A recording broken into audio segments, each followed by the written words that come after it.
छोटे से गांव की, जहां लगातार एक हफ्ते से कड़ाके की बारिश पड़ रही थी।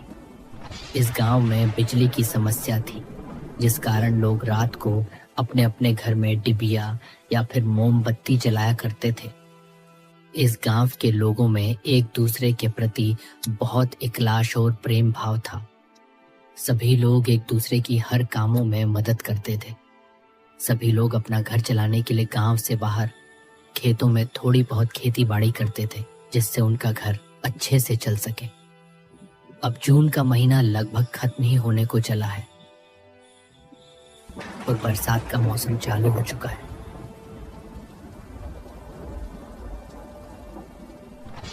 कुछ लोग राजू की चाय की टपरी पर बैठे हुए एक दूसरे से बातें कर रहे हैं और अपने अपने किस्से कहानी बता रहे हैं। अरे भाई, बारिश के इन दिनों में राजू की चाय की टपरी पर बैठकर चाय पीने में जो मजा है ना भाई, वो और कहीं नहीं है। अरे हाँ भाई, बिल्कुल सही बोला आपने।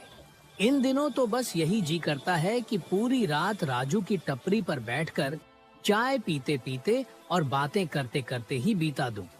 अरे गज्जू भाई, अगर पूरी रात तुमने चाय पी भी ली तो आधे महीने के तनख्वाह तो तुम्हारी यहीं चली जाएगी। इसी तरह सभी लोग आपस में हंसी मजाक करते हुए सभी लोग बातें करते। बारिश काफी तेज पड़ रही थी और आसमान में काले बादलों के साथ तेज तेज बिजली कड़क रही थी। तभी दूर से राजेंद्र काका भी आते हुए दिखते हैं।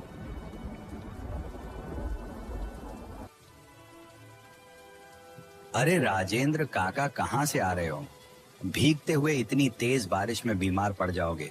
यहाँ आओ और एक कप चाय पिलो और इसी बहाने हमें अपनी कहानियां भी सुना देना। आपकी सारी कहानियां सुनने में बहुत मजा आता है। अरे हाँ भाई, सब ठीक है। घर पर और जाने का क्या है, यही दफ्तर गया था किसी काम से। अब वो काम तो पूरा हुआ नहीं और ऊपर से इतनी तेज बारिश और शुरू हो गई। अरे हाँ काका, इस बारिश से तो हम भी परेशान हैं, लेकिन इस बारिश में यहाँ राजू की टपरी पर बैठकर सभी दोस्तों के साथ चाय पीने में बहुत आनंद आता है और साथ में आपकी कहानियां सुनने में तो और भी ज्यादा मजा आ जाता है। अरे हाँ काका, सुनाओ ना अपनी एक दो कहानी। ठीक है बेटा, तुम कहते हो तो रुक जाता हूँ। पर बेटा, मैं तुम्हें जो कहानियाँ सुनाता हूँ वो सब कहानियाँ नहीं, एक सच्ची घटनाएं होती हैं। अरे काका, चलो मान लिया आपकी सभी कहानियां सच्ची होती हैं। अब तो आ जाओ। ठीक है बेटा, आज मैं तुम्हें इन्हीं दिनों की एक अपने साथ घटित विचित्र कहानी सुनाता हूँ।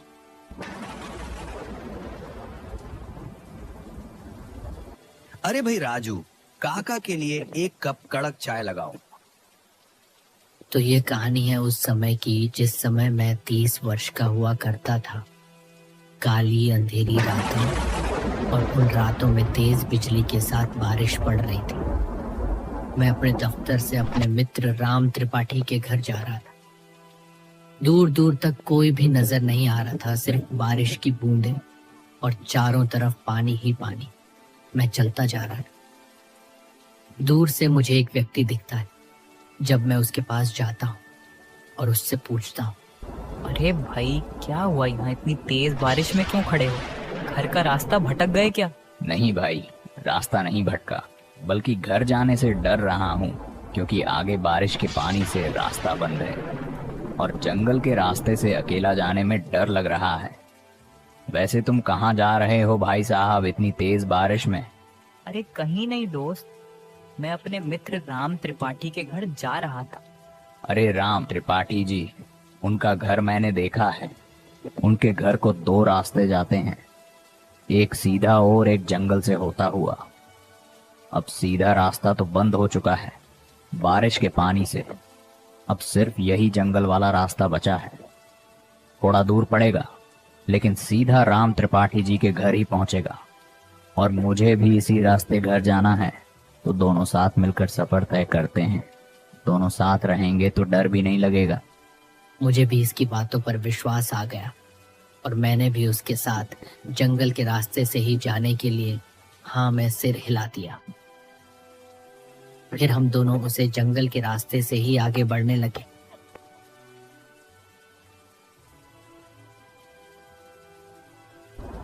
चारों ओर घने जंगल और घने जंगलों में सिर्फ जंगली जानवरों के गुर्राने की आवाज ही आ रही थी। डर तो मुझे भी काफी लग रहा था, क्योंकि इतनी तेज बारिश और ये जंगली जानवरों का गुर्राना और अनजान सड़क पर अनजान व्यक्ति जो मुझे जंगल के रास्ते से जाने के लिए कहता है, ये सब मुझे काफी अजीब लग रहा था, लेकिन मैं कुछ नहीं कर सकता था। इसलिए मैं भी उसे व्यक्ति के साथ आगे बढ़ता चला जा रहा था। क्या पता ये व्यक्ति मुझे मेरी मंजिल तक पहुंचा ही दे। बारिश अब अपना और विकराल रूप ले चुकी थी। बारिश पहले के मुकाबले बहुत तेज हो चुकी थी।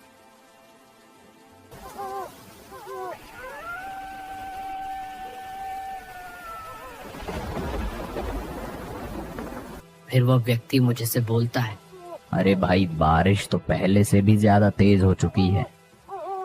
हम एक काम करते हैं, इतने पास वाली कुटिया में ही रुक जाते हैं। अब वह कुटिया बिल्कुल खाली पड़ी है, उसमें अब कोई नहीं रहता। जब बारिश रुक जाएगी तब हम फिर से आगे निकल पड़ेंगे। मैंने फिर से उस व्यक्ति की हाँ में हाँ कर दी और उसके साथ पास वाली कुटिया में ही चला गया। फिर मैंने उस व्यक्ति से पूछा, अरे भाई, आपने ये तो बताया ही नहीं कि आप अकेले कहाँ से रहे थे। अरे क्या बताऊं भाई, अभी अभी दफ्तर से आ रहा हूँ। उसके ये बात बोलते ही मुझे थोड़ा थोड़ा डर लगने लगा, क्योंकि सारे दफ्तर शाम 6 बजे बंद कर दिए जाते हैं और ये बोल रहा था कि ये अभी अभी दफ्तर से आ रहा है, जबकि इस समय पूरे 9 बजे चुके थे। इस समय भला कोई दफ्तर कैसे खुल रहा होगा? इस बात पर मुझे थोड़ी थोड़ी शंका होने लगी, पर मैं ज्यादा ध्यान नहीं दिया और हम दोनों बहुत समय तक यूं ही आपस में बातें करते रहे। लेकिन बारिश रुकने का नाम ही नहीं ले रही थी। तभी आकाश से एक तेज बिजली कड़कती है और बारिश थोड़ी धीमी हो जाती है। लेकिन तभी दूर से किसी बच्चे की अजीब तरीके से रोने की आवाज आती है।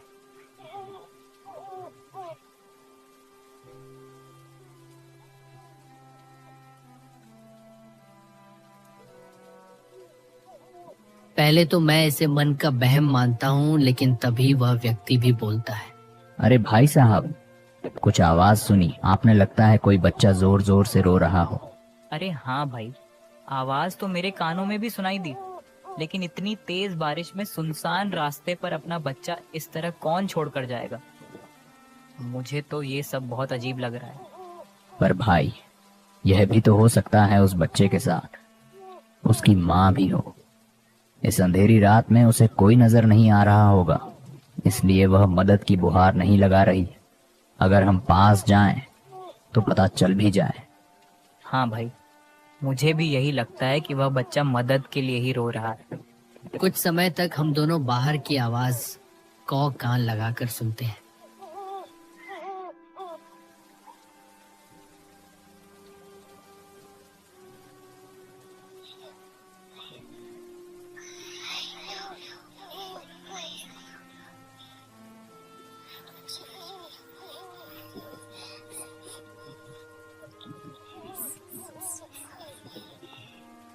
वह आवाज स्पष्ट सुनाई पड़ रही थी। कभी तो किसी बच्चे की रोने की आवाज आ रही थी, तो कभी किसी लड़की की हंसने और गाने की आवाज। मैं तो काफी डर चुका था। हमें एक बार चलकर देखना चाहिए, शायद वह बच्चे मुसीबत में हैं। अरे भाई, अगर कोई मुसीबत में हो भी तो इस तरह हंसता और गाता कौन?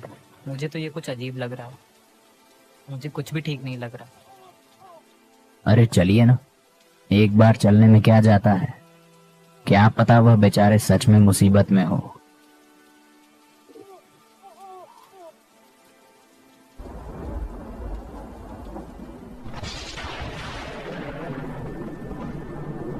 फिर हम दोनों धीरे धीरे अपने पांव उसे आवाज की ओर बढ़ाने लगते हैं।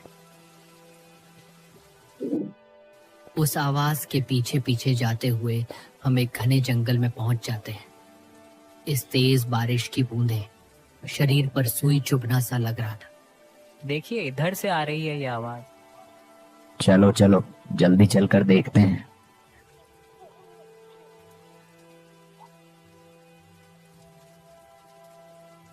हम दोनों उस आवाज के पीछे पीछे एक घनघोर जंगल के बीच आ चुके थे। रात के अंधेरे में ज्यादा दूर तक आंखों से देख पाना मुश्किल हो रहा था। तभी आसमान में तेज बिजली कड़कती है और उस बिजली की परछाई में मुझे एक हड्डियों से खड़ा कंकाल नजर आता है। यह दृश्य देखने के बाद मेरी रूह कांप जाती है। फिर मैं उस व्यक्ति से बोलता हूँ, अरे भाई, हमें शीघ्र ही यहाँ से निकल, यहाँ कुछ भी ठीक नहीं हो रहा। अभी आपने देखा ना वो परछाई? कौन सी परछाई? मुझे तो कोई परछाई नहीं देखी। हमें जल्दी आगे जाना चाहिए। देखो, वह बच्चा फिर से कितनी जोर जोर से रो रहा है। लगता है ज्यादा मुसीबत में है। जल्दी चलो, आगे बढ़ो। अब मुझे उस व्यक्ति पर से भी विश्वास हटने लगा था, क्योंकि वह व्यक्ति मुझे आगे ले जाने के लिए बहुत मजबूर कर रहा था। तभी एक बांस का पेड़ जमीन पर गिर जाता। मुझे तो ये सब कुछ बहुत अजीब लग रहा था, लेकिन मेरे साथ जो व्यक्ति था वह बिना डरे और बिना घबराए उस बांस के पेड़ को पार कर आगे बढ़ जाता है और फिर मुझसे बोलता है, अरे आओ भाई, पीछे क्यों खड़े हो? जल्दी इस बांस के पेड़ को पार करो। मैं धीरे धीरे अपने कदम आगे की ओर बढ़ता हूँ। तभी मुझे एक बात याद आ जाती है और मैं अपने कदम वहीं पर रोक देता हूँ। फिर वह व्यक्ति अपने गुस्से भरी आवाज में बोलता है, अरे आइए ना, क्यों रुक गए? यहाँ 2 बच्चे मुसीबत में हैं और आप आगे बढ़ने से भी डर रहे हो। जल्दी आओ। फिर मेरा संदेह विश्वास में बदल गया और मैं अपने कदम धीरे धीरे वापस कर लिए। दरअसल मैं भागना तो चाह रहा था, लेकिन भाग नहीं सकता था, क्योंकि वह व्यक्ति सामने से मुझे देख रहा था। कुछ देर बाद ही दोबारा से तेज बिजली कड़कती है और वह व्यक्ति अपने असली रूप में आ जाता है। और वही आवाज जो इतनी देर से गूंज रही थी, इस आवाज में वह जोर जोर से हंसने लगता है। वही सारी आवाज जो इतनी देर से हमें सुनाई दे रही थी, सभी आवाज वह आदमी दोबारा से निकालने लगता है। तुम लोगों को शायद विश्वास नहीं, लेकिन यह घटना मैंने सामने से अपनी आंखों से देखी है। मुझे समझने में देर न लगी और मैं तुरंत ही वहां से भाग निकला। मैं इतनी जोर से भागा कि इस अंधेरी रात में वह मुझे देख भी नहीं पाया। मैं यूं ही काफी देर तक भागते रहा, जब तक कि वह जंगल पार न हो जाए। आसमान में बिजली कड़कती रही और जोर जोर से बारिश पड़ती थी।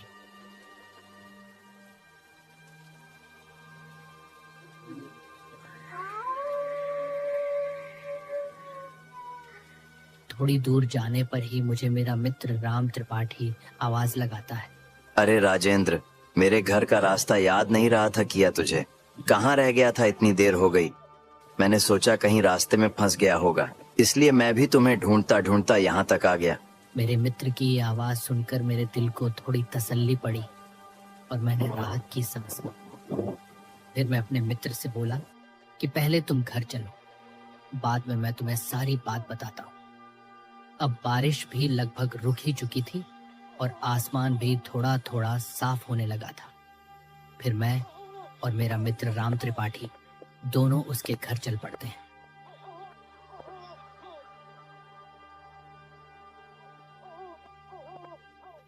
घर जाकर मैं त्रिपाठी को अपने साथ घटित सारी घटना बताता हूँ। ये सब सुनने के बाद मेरा मित्र कुछ समय के लिए तो बहुत घबरा जाता। क्या तुम उस जंगल के रास्ते से आए हो? अक्सर वहां पर ऐसे हादसे देखने को मिलते रहते हैं। अच्छा हुआ कि तुम वहां से भाग निकले, क्योंकि जिस कुटिया में वह व्यक्ति तुम्हें लेकर गया था, उस कुटिया में पहले एक आदमी और उसके 2 छोटे छोटे बच्चे रहते थे। वह व्यक्ति दफ्तर में काम करता था। उसके पिता पर 10 लाख का कर्जा था, जो उसके पिता बिना चुकाए ही मर गए थे। बाद में उस बूढ़े का लड़का गांव छोड़कर वहां से भाग गया, लेकिन कुछ व्यक्तियों ने उसका पता कर्जदारों तक पहुंचा दिया, जिसके बाद उन कर्जदारों ने उसकी कुटिया में अंधेरी रात को ही आग लगा दी, जिसमें उसके दोनों बच्चे थे। वो जिंदा जलकर मर गए। जब उसने पिता ने घर आकर देखा तो अपने दोनों बच्चे उसे मृत मिले। ये दुखद दृश्य उससे देखा न गया और उसने भी अपनी वहीं पर आत्महत्या कर ली। जिसके बाद यह सब घटनाएं घटती हैं। कोई भी गांव वाला उस जंगल के रास्ते से जाने की हिम्मत नहीं करता है। उस व्यक्ति की ये सच्ची कहानी सुनकर मेरे तो होश ही उड़ गए। सुबह होते ही मैं तो अपने घर लौट आया और फिर कभी भी ना ही उस जंगल के रास्ते को गया और ना ही फिर मैं अपने मित्र राम त्रिपाठी के घर गया। अब जब भी मुझे अपने मित्र से मिलना होता है तो मैं उसे अपने घर ही बुला लेता हूँ। पर राजेंद्र काका, आपको बांस के पेड़ गिरने पर वह कौन सी बात याद आई जो आप आगे नहीं गए? अरे गज्जू, क्या तुम्हें पता नहीं, अगर रात को बांस का पेड़ सामने गिर जाए तो फिर उसे पार करके आगे नहीं बढ़ना चाहिए। यह बहुत पहले से बड़े बुजुर्गों का कहना है कि अगर रात को बांस का पेड़ टूटकर आपके रास्ते पर गिर जाए तो अपना रास्ता बदल लो, मगर उसे पार करने की भूल न करना।